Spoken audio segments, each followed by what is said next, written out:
Hello, everybody, and welcome back to Bible Search and Rescue. Bible Search and Rescue is part of the Westar Institute. My name is Chad Vinters. I'm the host of Bible Search and Rescue. I'm also a scholar for the Westar Institute, and we're coming at you today from the Bible Search and Rescue studio, which may or may not just simply be my dining room table.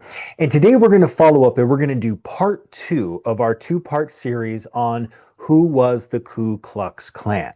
And sorry I didn't get this out earlier. I had intended to do it closer to our first one, but things have been wild recently. Our new book from Westar is coming out that I co-authored with Art Dewey and Steve Ross. It's called Revelation and Revenge, Confronting Christian Nationalism. It just launched like a week and a half ago, and it's awesome. We're having a good time promoting it, but sorry, things got a little bit jumbled there, but we're back on target. And we're following up today from part one. In part one, we discussed the identity of the Klan as whether or not they were a liberal or conservative entity.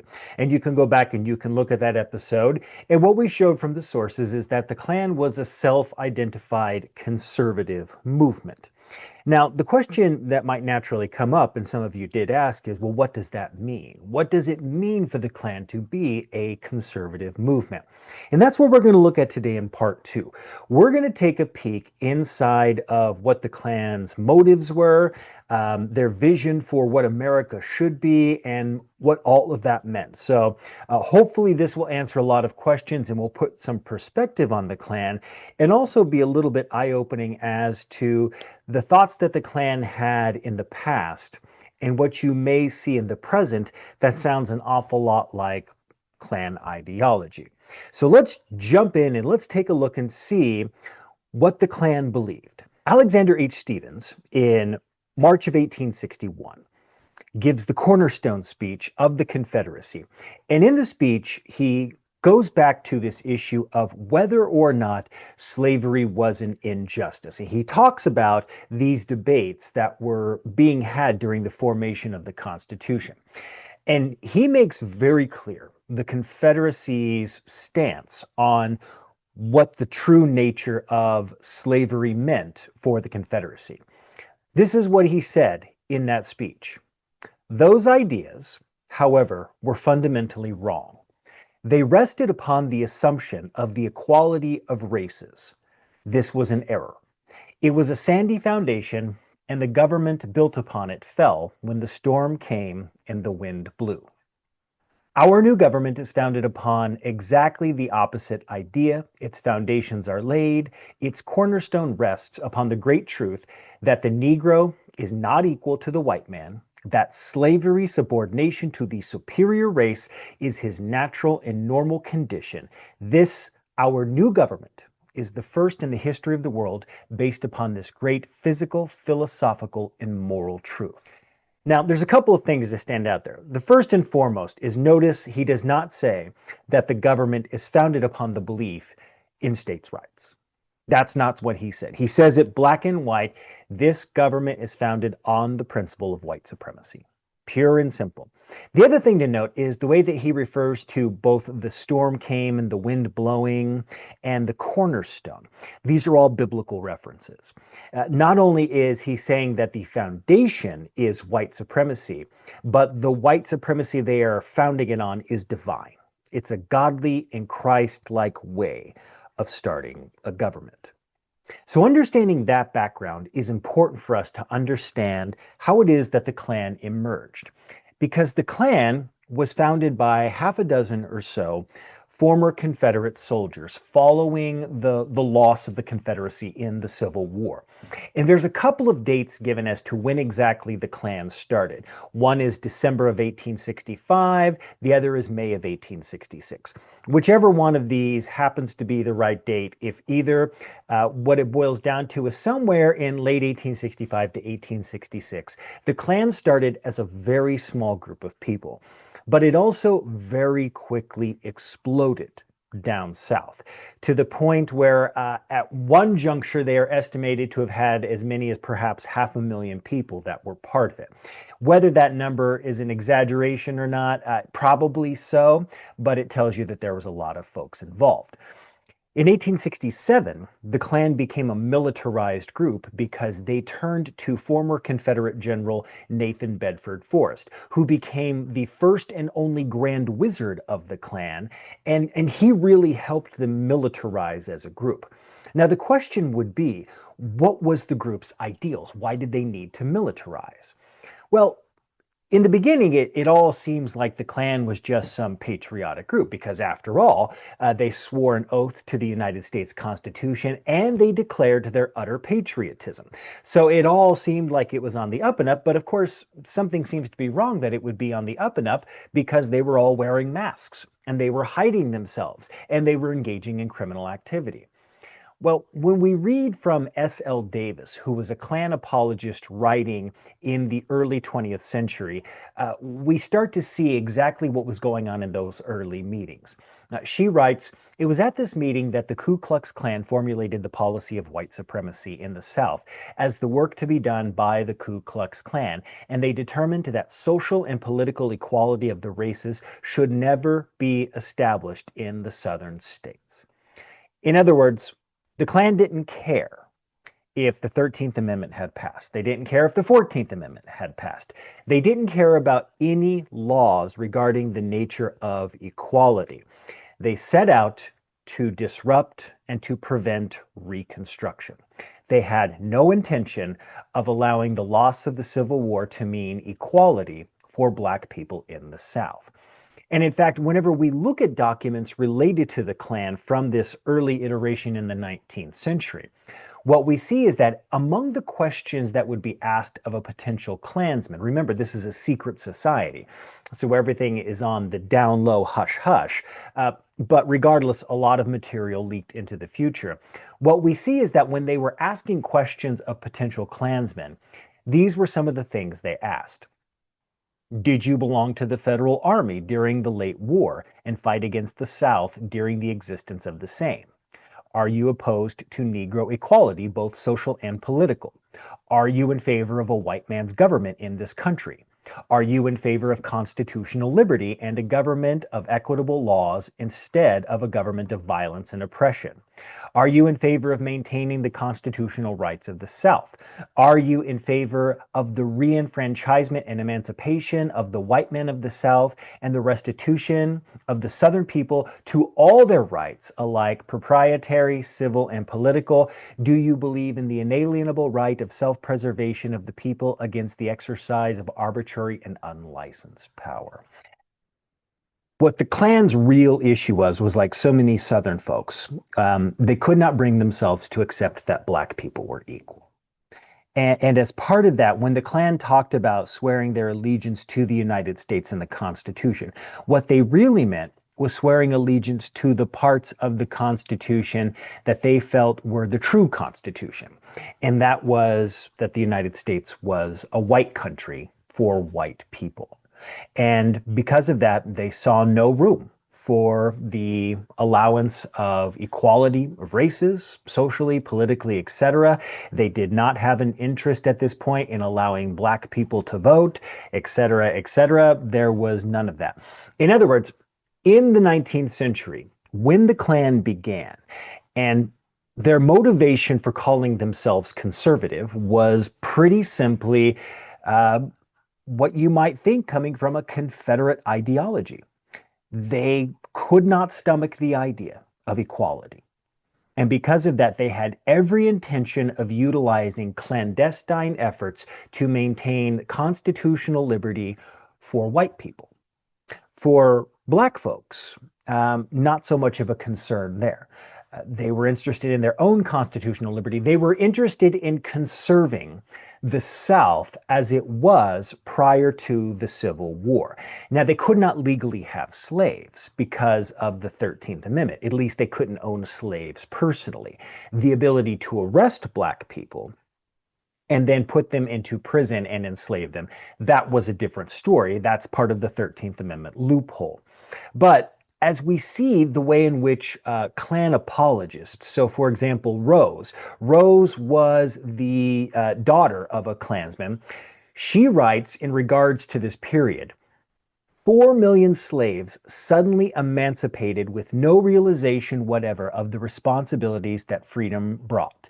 Many Negroes conceived the idea that freedom meant cessation from labor, so they left the fields, crowding into the cities and towns, expecting to be fed by the United States government. So agriculture, the chief means of support in the South, was at a standstill. Railroads and other means of transportation were almost wrecked, and chaos reigned supreme.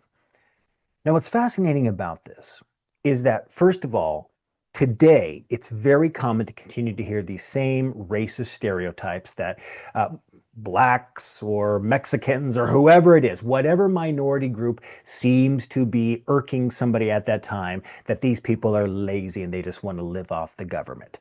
Not a new concept. These are the same racist tropes that have been used from early on in the 20th century. They were being used in the 19th century, etc. And the irony of Rose's statement is that she's talking about how they're all lazy, wanting to be fed by the government, and yet note that apparently agriculture went to a standstill because, well, the white folks didn't want to work their own land either. And isn't that fascinating? So apparently they were lazy, but the white folks were not all that interested in doing their own work. How intriguing. Now, she continues to say this.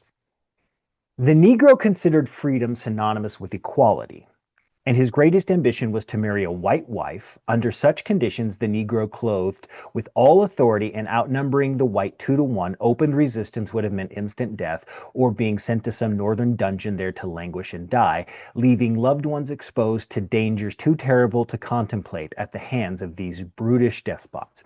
In other words, this is Rose's apologetic for why the Klan was necessary. She portrays the Klan as the great heroes of the South. And again, notice it's just riddled with stereotypes. First of all, she can't acknowledge the idea of equality. She says they may have gotten freedom, but that does not mean they were equal. But in looking at it, what you also see is that it's just white replacement theory. That's the whole thing here, is that if something wasn't done, they outnumbered us, they were going to overrun us. And then, of course, stereotypes like the greatest ambition a black man to have was to take a white woman. All of these classic racist views that came out of it. But this is what Klan ideology represented. And as part of that, whenever you look at the way the Klan talked about black people, they didn't look at black people as all being bad. And this is kind of fascinating. The way they looked at it was that there were some black people who were good blacks, right? And in fact, they were given a nickname. And we're going to see that here. She writes that after the war, many Negroes declined to accept their freedom, seeming to regard it as something thrust upon them which they neither appreciated nor desired, and preferred to remain with their white folks. Even the promise of 40 acres and a mule held out to them by the federal government had no attraction for them, and they longed for spiritual needs. These faithful Negroes were called Old Confeds, a title of honor they considered it, and they were all shown consideration, which the faithfulness they deserved. If all the Negroes had been like these, the horrors of Reconstruction would have been averted. In other words, these black people who stayed behind and they didn't kick up too much of a fuss about their freedom and so forth, they were the ones that were the true, and they were the good black folks of the South, right? They were the Old Confeds, as the nickname was given. And notice what she says here. If they had all been like this, there would have been no problems. In other words, if black people had not wanted things like freedom and equality, and to be able to be enfranchised and to live their lives and to have equal laws and so forth, had they just not wanted to be considered human beings, everything would have been just fine. And it's just as white supremacist as it sounds. But this is the ideals that the Klan had of the 19th century, and this is what, for them, being a conservative meant. It meant conserving the old values of the past in order to maintain the South as it was. Now, flash forward a little bit. The Klan was around for a good, solid decade-ish there, from the 1860s, sometime probably into the 1870s. It's very unlikely that it ever disappeared, but it was not the huge force that it had once been, primarily because, sadly but truly, the United States government never did really push Reconstruction as it should have. It allowed Klan activity. It allowed the beginning of Jim Crow. It allowed a system of inequality to continue to exist in the United States. You flash forward to 1915. A filmmaker named D.W. Griffin came out with a movie that is still considered a cinematic masterpiece. It's best to know it as a great racist masterpiece called Birth of a Nation. Birth of a Nation is this massive silent film epic about the South, and it depicts the South pre-Civil War as being this idealized place, and masters are walking amongst the slaves, and the slaves are happy and dancing for their masters, and on and on and on. And then after the Civil War, it depicts, primarily in the main roles, white actors in blackface as these just mortifying stereotypes. And they're all just out to get white women. They're out to destroy the South. And the heroes of D.W. Griffin's Birth of a Nation are the members of the Ku Klux Klan. It's bizarre. It's bizarre to watch, especially nowadays, to look at the fact that this film was created that shows the Klan as the great heroes of the movie, but it was hugely popular. It was brought out primarily because there was something known as the Dunning School at the time. A fellow by the name of William Dunning had established an academic framework in which basically the idea was Reconstruction was a terrible idea. The idea of granting freedom to Black people was viewed in this framework as just a terrible idea. And because of the fact that Birth of a Nation came about in a time of enhanced xenophobia, it came about in the midst of when the First World War was getting started. A preacher named William J. Simmons was so inspired by it that he ends up doing a cross burning on Stone Mountain in Georgia. And the cross burning is a scene in Birth of a Nation, and that was the inspiration for it. And this relaunches the Klan. And Simmons was not alone in this white supremacist, xenophobic worldview that was quite popular at the time. In fact, a very well-known lawyer and conservationist named Madison Grant in 1916 released a book called The Passing of the Great Race. It's this openly racist text that deals with things like eugenics and the desperate need to preserve the white race. And it's basically a 1916 alarm bell about white replacement theory. This idea that the United States is going to fall if white people are not in charge and if foreigners continue to have this influence. So notice, over 100 years ago, the same things that we are hearing today were being used at that time. White replacement, all of these things. There's nothing new. It's just being reiterated again and again. So when we look at the Klan of the 20th century, something to bear in mind is that they're a little bit different in some of their approaches. And one of the reasons why we know so much about them is because they put out a lot of material, especially in the 1920s. So for example, the Grand Dragon Papers. They had Grand Dragons from all across the United States who presented papers like they were the governors of states at a gubernatorial conference. And they made any number of points that help us to understand what they were about. So for example, the history of the world for the past 60 centuries has proven, and no thinking man will deny, that the people of the white race are far ahead as leaders of the world. All good things in years past have come through Christian civilization. Now, if that is so, we need white man's blood, and if you want to build a patriotic America, you have to do it from the beginning. So here we see that not only was it the continuation of white supremacy, but the emphasis on Christian white supremacy.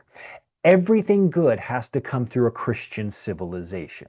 Christianity is ahead of it, and notice, of course, he associates Christian with being white. Foreigners come here because the living conditions where they come from were not as good as they were here. The foreigner did not come here to regenerate America. In order to be genuine Americans, men and women must be born in America. And they must, from the date of their birth up to the time they arrive at the years of maturity and begin to think for themselves and for America, live in a patriotic country. So you must base your hopes for the future on native-born white citizens. So the Klan isn't just anti-Black in the 20th century iteration. It's anti-immigrants. And we're going to take a look at another excerpt here from the same paper, and I think you'll see some very common terminology that we still hear today. Until 40 or 50 years ago, our immigrants were almost wholly of the same race or stock as the colonists, North Europeans, but in the past 10 years, it has been revealed that a large proportion of these later immigrants are from Eastern and Southern Europe and the Levantine fringe of Asia, who do not weld into our ideas and institutions or become a part of our national life. On the contrary, they remain largely alien in spirit. They do not assimilate. They become American citizens, but not Americans. So notice the use of the word assimilation, such a common way today of talking about all of the dangers, the supposed dangers of immigrants coming in, was being used 100 years ago for the very same purpose. They're going to come in and they're going to ruin our system of government. They're going to dilute our good bloodline. But this should also be a way of helping people to understand when they ask, like, why don't white supremacists understand the idea that we're all immigrants in the United States who are white? The whole thing isn't that, well, it's not just that we're immigrants. We have to be the right kind of immigrant. And the white kind of immigrant is an Anglo-Saxon immigrant. The white kind of immigrant is a white Christian. And because of the fact that the white Christians are not the ones coming in, according to the Klan folks, they really shouldn't be here, because they're going to endanger this society. And in fact, notice they become American citizens, but not Americans. The whole idea of even just legal immigration, which we hear so much about, we want people to do it legally, but we're going to set up as many roadblocks as humanly possible. Again, nothing new here. Even the idea of people doing it legally, if they're not willing to abandon all of their own thoughts or beliefs, if they're not willing to become fully Christianized and have this exact worldview, then they're not welcome. And in fact, if they're not white, then frankly speaking, they're not going to be accepted either in this worldview. That was the essence of what the Klan thought. They saw this as being some invasion. In fact, they used the term pouring in. Immigrants are pouring in. They're going to cause us so many problems. Now, what's interesting about how all of this develops is that the Klan doesn't just take an aim at immigrants, and it doesn't just still have its common racist views of the Black folks who are living around them.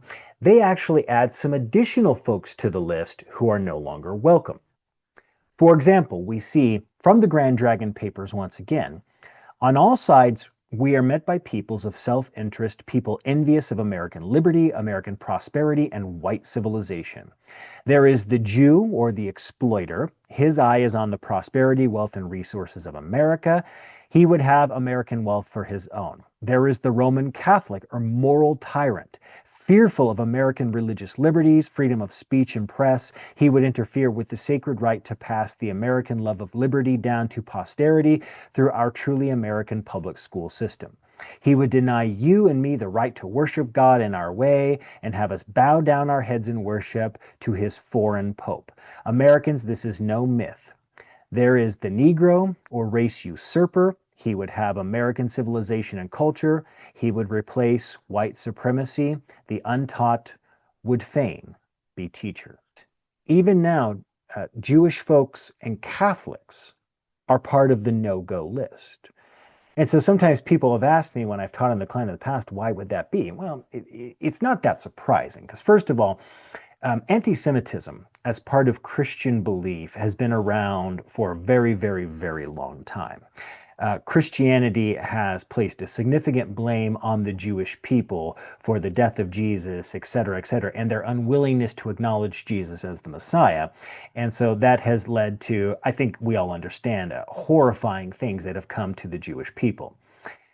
The Catholic issue is also not surprising because whereas today so many people try to say that the United States was founded by Christians, largely speaking, what folks don't understand is that it wasn't some idea that Catholics and Protestants were all the same thing.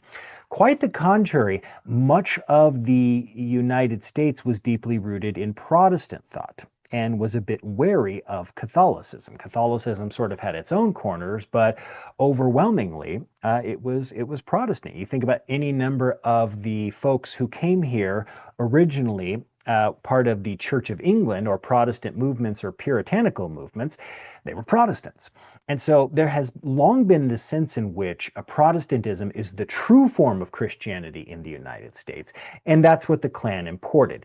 Now, how the Klan would justify this hatred of both the Jews and Roman Catholics is the idea that they were devoted to foreign powers.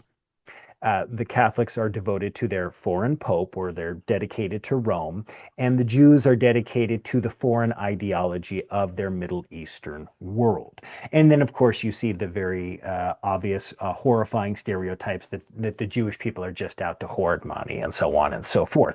The things that you would probably expect of a white supremacist to say. And then last, but certainly not least, of course, is our black folks, who are just viewed simply as race usurpers. Once again, it's just white replacement theory. The idea that if we leave the black folks unchecked, they're just going to take this country over and they're going to ruin it because they don't have the great ideals of the white race. And I want to come back to one point here, which is the way that the Klan typically had a way of approaching issues regarding Black Americans, almost like, well, we're not racist, right? Like the way in which some people today, will make a horrifyingly racist comment and then say, but I'm not racist. The Klan, in some regards, is kind of like that in their literature. I'm going to show you an example here. This is from the Ku Klux reference shelf. This was a document written in the 1920s. And they write, one of the sad facts in American political life is the readiness of so many politicians to sell their noble white birthright for a mess of black pottage. They would betray their race in order to win a few black votes. We would not rob the colored population of their right, but we demand that they respect the rights of the white race in whose country they are permitted to reside. When it comes to the point that they cannot and will not recognize and respect those rights, they must be reminded that this is a white man's country so that they will seek for themselves a country more agreeable to their tastes and aspirations. In other words, the Klan on multiple occasions basically says that, any good black person doesn't have anything to fear from us. Now, of course, the question would be, well, what is a good black person? And the Klan's pretty straightforward. We really don't want black people voting. But if they are going to vote, they need to vote the right way, which is the way that we tell them to vote. They need to recognize that this is white country. This is not black country. And as long as black people are willing to accept the idea that they are guests, and that it's up to the white folks to run everything, to hold the offices, to have the best jobs. And then if there's a little bit of crumb left over for black folks to have, then that's where it comes in. In other words, because of the fact that they view things from a white supremacist lens, the idea is black folks can live here, but they just have to recognize all the decisions should be made by white people. And that they just kind of need to be on the side. They need to stay quiet and they need to acknowledge their place, which is not at the forefront of this society. And once again, I wish that I could say that things were a lot different in terms of the mindsets that many people have, but I don't think they are. I think we continue to see the same basic principles at play, that whenever we see black folks accelerating, getting great jobs, it's written off as being something like DEI, anti-white, so on and so forth. there's a basic idea is that a lot of these stereotypes remain today. And then even into the 1960s, the one thing that was evident about the Klan is that their conservative ideology meant that anything that ran contrary to what was considered to be conservative ideals was deemed an imminent moral and spiritual threat. So, from a lecture they gave in the 1960s, they talked about the various dangers that awaited. And among those, it says, the will and capability of liberals, comsimps, traitors, atheists, and communists to resist and subvert Christian American principles must be destroyed. This is our sacred task. If our enemies can be humiliated and driven out of the community by propaganda, well enough. If they continue to resist, they must be physically destroyed before they can damage our Christian civilization further and destroy us. This is plainly and simply self-defense. In other words, the liberals, the communists, atheists, this is not their country. And this is a spiritual battle. The Klan always wanted to frame this in a spiritual battle because they were Christian nationalists. And as Christian nationalists, it was their goal to destroy non-Christian influences in this country. So whether that was intermingling of races, whether that was immigrants coming into the country, communism, being too liberal, sympathizing with communists, being Catholic, being Jewish, whatever it was that they deemed to be troublesome, that had to be destroyed. The Klan was always on the right side because in all of this, as Christian nationalists, it wasn't their beliefs, it was God's beliefs. It was the gospel of Jesus Christ at work, and they were the protectors of the gospel of Jesus Christ.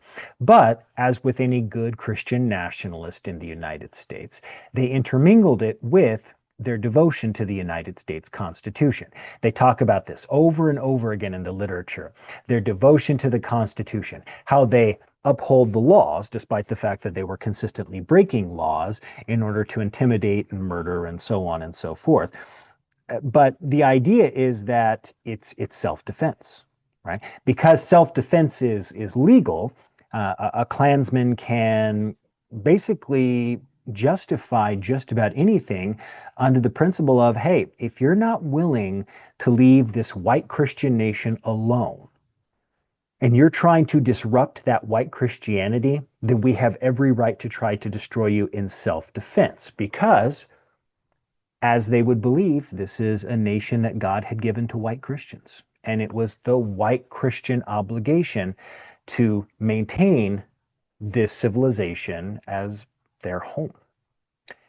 And so, first of all, now I'm just like super depressed. I'm going to take a quick drink of coffee here. Talking about the Klan is not an easy thing. And I spent years going through Klan literature. I've written some articles on it. It's an ugly reality, but it's also a reality that's very important for today because, frankly, a lot of the mentality has not left. We are fortunate that we have seen great achievements in civil rights. We have seen great strides forward. That by no means says that the job is done or that everything is hunky-dory. It means that where we have seen progress, we also realize that there is a long way to go. And what's eye-opening about looking at the Klan and their ideologies is that their ideologies continue to be mainstream concepts. We find ourselves reliving a lot of the America First concepts that were coming out in the 1920s and 30s. Folks like Charles Lindbergh, who was a great American aviation hero, launched the America First Committee and made terrible comments about the Jewish people and tried desperately to keep the United States from engaging in World War because he had a view of white supremacy. These are the basic realities. And that was not, by the way, unusual. Folks like, Teddy Roosevelt, too. So many folks from that era made some pretty tremendously awful comments, or as we would think of them today, and yet they were very commonplace at the time. But it's important for us to not lose sight of the fact that Repeating history means we need to study it. We need to look at it and we need to ask ourselves the important questions about, would this be a good thing to relive? And understanding the fact that what we're seeing today is not necessarily new, I don't know if that's comforting, but it helps us to understand that there is value in studying a group like the Klan, because when we look at their resources, when we look at their literature, when we look at the ways in which they viewed the world and how those ideas have continued on to this day, we should be asking ourselves the question, why? Why are those views still here? And we should continue to think to ourselves, do we want this as being a centerpiece of our country? And I think there's value in that. And this is the reason why Westar is so focused on scholarship for the general public, because we want to bring to light the way that history is being taught. We want to show history as it was, because sometimes the United States, like so many others, we have a propensity to put a glaze of whitewash on our history. We want to sugarcoat it. We want to make ourselves look like the good guys. And sometimes, history means looking at the bad stuff as well. You can look at the good and the bad. You can look at the highs and the lows. You can look at the great accomplishments and look at the negativity. That's what good history is. And hopefully this gives you some insight into the Klan, into their worldview, and how it is that they viewed themselves as being conservative. Now, just as I said in the first video, I'll reiterate, that does not mean that every conservative would agree with the Klan's thought process. They most certainly would not have. The Klan's identity was an identity unto themselves. And for the Klan, especially in the 20th century, they had no specific political party. They waffled back and forth depending on state and ideas and so forth. In the 1920s alone, they both tried to get on the Democratic platform, and they openly lobbied against Democrats and for Republicans in another election in the 1920s. For them, it was not a party issue. And I don't really think that they were specifically rooted in just party politics in the 19th century either. For the Klan, being conservative meant maintaining the status quo of white supremacy. And that conservative ideology meant whatever it took. So that could be through voting, that could be through the illegal activities, the murder, the kidnapping, the awful things that they did. It could be any and all of those things. It wasn't exclusively rooted in the idea of we're operating through political ideology. What they were operating through was there was politics, it was social, it was religious. Their views that God had given this country to white Christians, and that it was the white Christian ownership of this country that made it great. And so with that, hopefully this has been insightful for you. And we will hopefully continue to provide some good, relevant history for the future on Bible Search and Rescue. We'll see what the next one comes up with. But until next time, thank you so much for joining us. Go out and make the world a better place for somebody else today. Take care.